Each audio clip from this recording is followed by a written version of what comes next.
Hi friends, আমরা আগের ক্লাসে এগ্রিকালচারাল মার্কেটিং টপিকটা শুরু করেছিলাম এবং মডেল এপিএমসি অ্যাক্ট 2003 কমপ্লিট করেছি। আজকের ক্লাসে আমরা নতুন একটা অ্যাক্ট করব।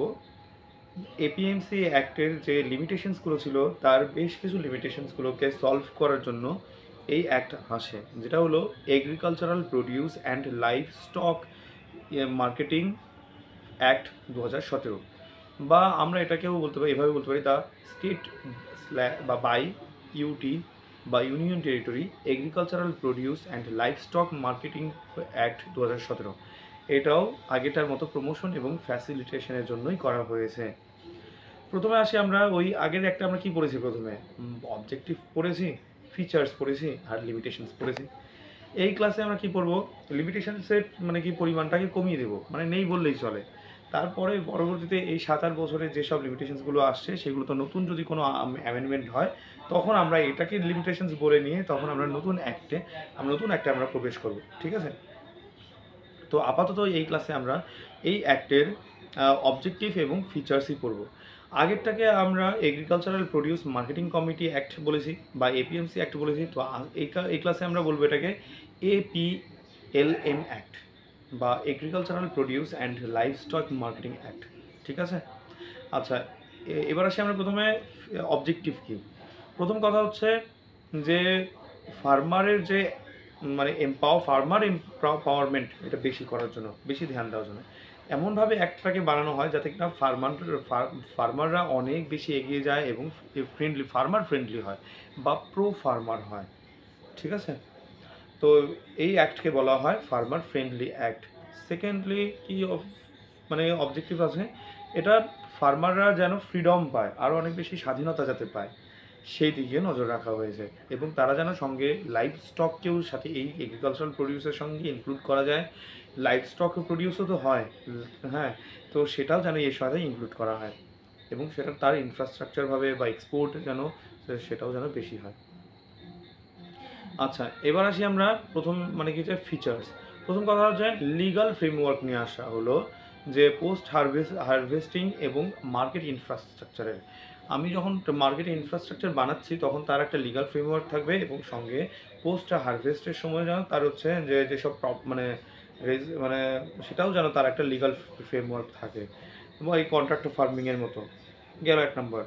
সেকেন্ডলি হচ্ছে যে কন্ট্রাক্ট ফার্মিংকে আরও বেশি প্রমোট করা, হ্যাঁ, যেটা 2003-এ যতটুকু করা হয়েছিল এবার এতটাই বেশি সুবিধা দাও কন্ট্রাক্ট ফার্মিংয়ের, এত বেশি আপগ্রেড করো যাতে কিনা তাড়াতাড়ি এগ্রিমেন্টগুলো হয়ে যায় এবং রেজিস্ট্রেশন প্রসেসটা খুব চালু থাকে।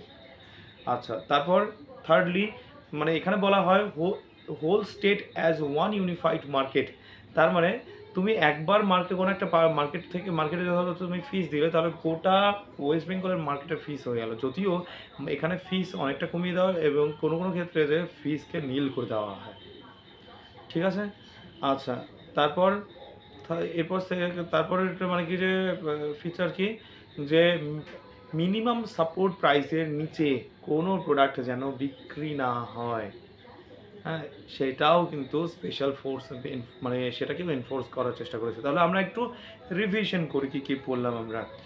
আচ্ছা, প্রথমে আসি আমরা যে পোস্ট হারভেস্ট এবং মার্কেটিং ইনফ্রাস্ট্রাকচারের সময় সেখানে যেন লিগাল ফ্রেমওয়ার্ক হয় ইনভেস্টমেন্টের ক্ষেত্রে, ঠিক আছে? পোস্ট হারভেস্টের সময় ইনভেস্টমেন্ট, তারপর মার্কেট ইনফ্রাস্ট্রাকচারের সময় ইনভেস্টমেন্টের সময় এই সবগুলোকে যেন লিগাল ফ্রেমওয়ার্ক আরও বেশি কড়াকড়ি হয়। সেকেন্ডলি গোটা স্টেটকে একটা ইউনিফাইড মার্কেট হিসেবে ধরা হয়েছে।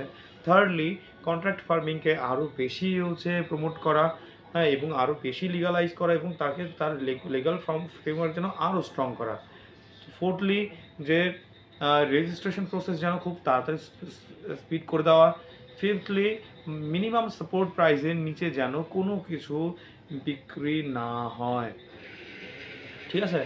আর ডিরেক্ট হচ্ছে কি ডিরেক্টলি বিক্রির ক্ষেত্রে সেখানে যেন অবশ্যই যেন মানে দিনের দিন যেন বিক্রি বাটা সব কিছু যেন হয়ে যায়, যেহেতু যখন বিক্রি হবে সমস্ত প্রসেস মানে কি যে ফিস পেমেন্ট, ট্যাক্স মানে ফিস পেমেন্ট থেকে শুরু করে, হ্যাঁ, যে কি বলে ডেলিভারি সব যেন একদিনের মধ্যে কভার হয়ে যায়, রিয়েল টাইম ব্যাপারটা যেন থাকে। ঠিক আছে? এই ছিল যে APLM অ্যাক্ট 2017। আশা করি ইনফরমেটিভ করতে পেরেছি যথেষ্ট। তো আমরা নেক্সট ক্লাসে আশা রাখছি যে এগ্রিকালচারাল মার্কেটিং যে টপিকটা আছে সেটাকে শেষ করে নতুন টপিকে আমরা মানে কি শুরু করব। ঠিক আছে? তাহলে আজ এই পর্যন্তই থাক। নেক্সট ক্লাসে আমরা আবার বসছি। বাই।